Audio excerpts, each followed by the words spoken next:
السلام علیکم ورحمۃ اللہ۔ سامعین، 10 محرم الحرام ہے، 9 اگست ہے۔ سوشل انڈیا نیوز میں آپ کا خیر مقدم ہے۔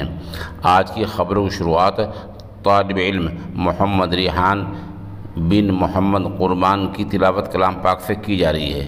یہ طالب علم ماشاءاللہ ریاست ہریانہ کے ضلع کرنال کے گاؤں بلہیڑا کے دینی ادارہ مدرسہ اسلامیہ عربیہ تعلیم القرآن میں زیر تعلیم ہے۔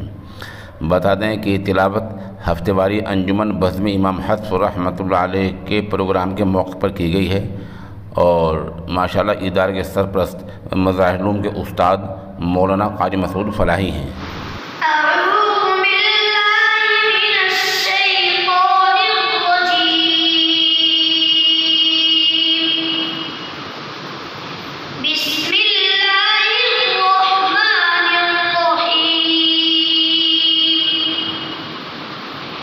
يوم